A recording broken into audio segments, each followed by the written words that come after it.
driving so deep. Final lap for the NASCAR Busch Series at Watkins Glen, live on NBC. Kurt Busch leads Robby Gordon.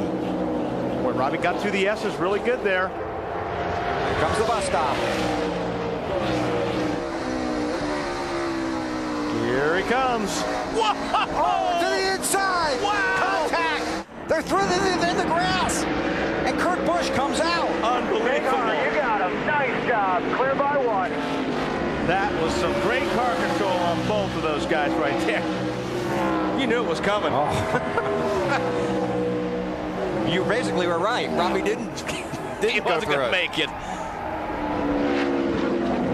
Coming up on the last turn of the last lap. Robby trying hard for one more shot. He's not going to catch Kurt. Off of turn 7. Toward the start-finish line, checkered flag in the air. It doesn't get too much better than that. Kurt Busch wins a wild one at the Glen.